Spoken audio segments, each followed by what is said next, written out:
Bienvenidos a una nueva clase. Bien, hoy vamos a ver los tipos de selectores en CSS. Uno de los selectores ya los vimos, que eran los selectores en clase. Nosotros empezamos entendiendo CSS con los estilos inline, que lo habíamos visto en la sección de HTML, y luego, empezando esta sección, vimos cómo incluir una clase, ¿sí? Como por ejemplo la típica clase container, que esa clase la teníamos demarcada por un archivo CSS que adentro tenía container con un punto, que eso delimitaba lo que era el tipo clase, ¿sí?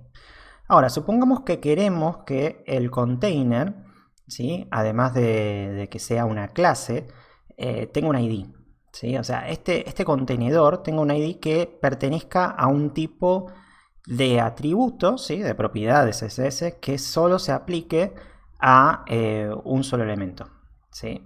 Cuando nosotros trabajamos con IDs, ya hemos trabajado, esos IDs son únicos, ¿sí? No podemos tener dos IDs username, por ejemplo, de un mismo input, ¿sí? No podemos tener otro input que se llame ID username. O sea, no es que la web nos vaya a pinchar ni nada por el estilo, porque es interpretado y es HTML, pero lo que va a pasar es que no va a saber a cuál apuntar y va a apuntar a alguno por defecto, ¿sí?, al primero en general, o puede tener algún comportamiento extraño. Entonces, las clases son globales, las clases se pueden reutilizar en varios elementos, y los IDs no, los IDs son básicamente de un solo elemento. Entonces, por ejemplo, más que el container, vamos a trabajar sobre directamente el username, por ejemplo.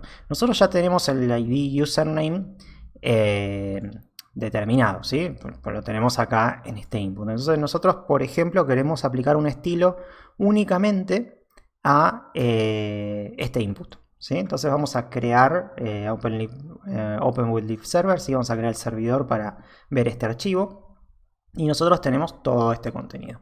Ahora, por ejemplo, queremos que el texto, ¿sí?, en lo que viene siendo el texto del input, el que está acá adentro, vaya de un determinado color. Por ejemplo, esto está bien que sea negro, pero le vamos a cambiar a, por ejemplo, rojo, ¿sí? Y este texto, cualquiera de los demás que tenemos, ¿sí?, tienen que seguir siendo negros, ¿sí? Entonces, lo que vamos a hacer es simplemente apoyarnos sobre que ya tenemos un ID, si no tendríamos que generarlo, y vamos a traer este username. Y acá en el CSS vamos a crear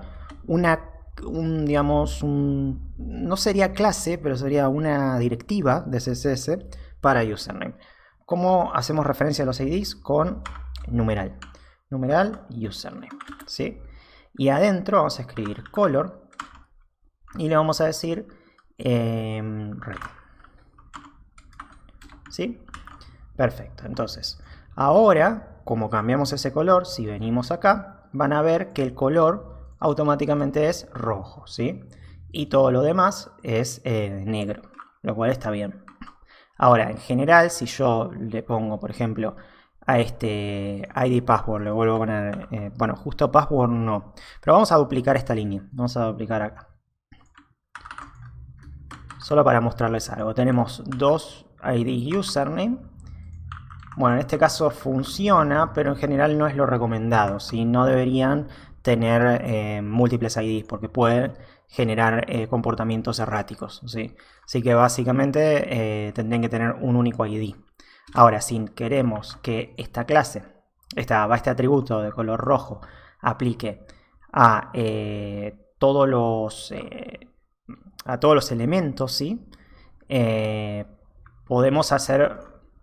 Tenemos otra directiva, otro selector, ¿sí?, que es el selector universal, ¿sí? Por ejemplo, en vez de que username sea rojo, lo que podemos hacer es poner esto que está acá, ¿ven?, un asterisco, que es como una wildcard, y eso va a hacer que todos los elementos sean rojos, ¿sí? Todo lo que se escriba y todo lo demás va a ser todo rojo. Es una forma de determinar aplicar una propiedad global a todos los elementos. Lo cual, como ven, es medio catastrófico, por lo cual intenten manejarlo con mucho cuidado si tienen que meter este tipo de propiedades que sean sobre cosas que no tengan un gran impacto en la web, ¿sí?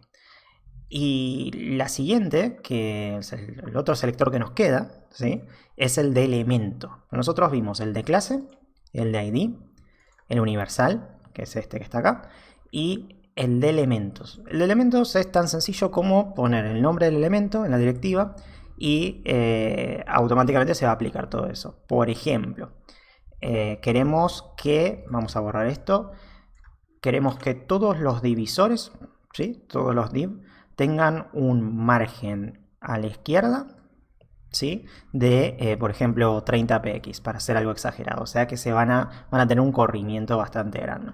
Así que vamos a hacer div.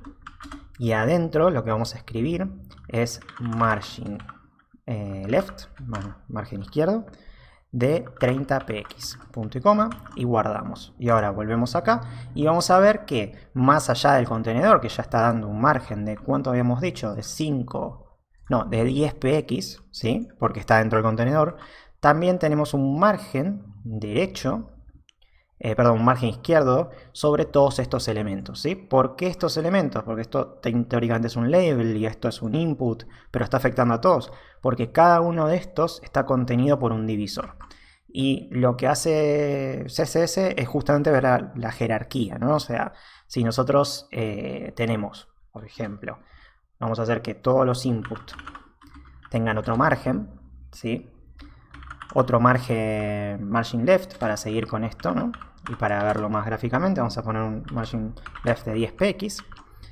Lo que va a hacer es básicamente sumar, acá no se nota mucho, pero lo que está haciendo es sumar los 30 px de margen más los 10 px que nosotros le pusimos a nuestros inputs, ¿sí? Que son la mayoría. El registro de usuario, por ejemplo, no está siendo afectado porque no está dentro de un div.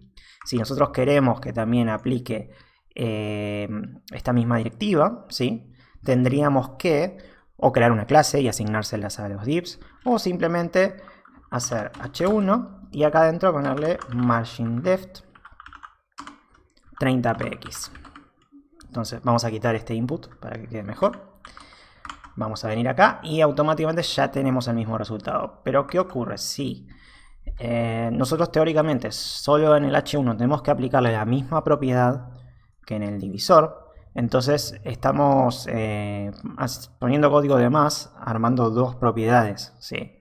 Entonces, para poder simplificar esto, es tan simple como acá, al lado del div, hacer coma h1, vamos a borrar el h1, y esto va a hacer que aplique a tantos selectores como nosotros queramos, las mismas propiedades. Entonces grabamos, y ahora vamos a tener exactamente el mismo resultado, ¿sí? Pero con la diferencia de que al hacer esto estamos optimizando nuestro código CSS, ¿no? Estamos evitando tener que escribir varias líneas más, 3 líneas más exactamente, para poner las mismas propiedades. Además de que cuando modifiquemos acá se van a modificar en todas las propiedades aledañas. Así que bueno, espero que les haya gustado y nos vemos en la siguiente clase.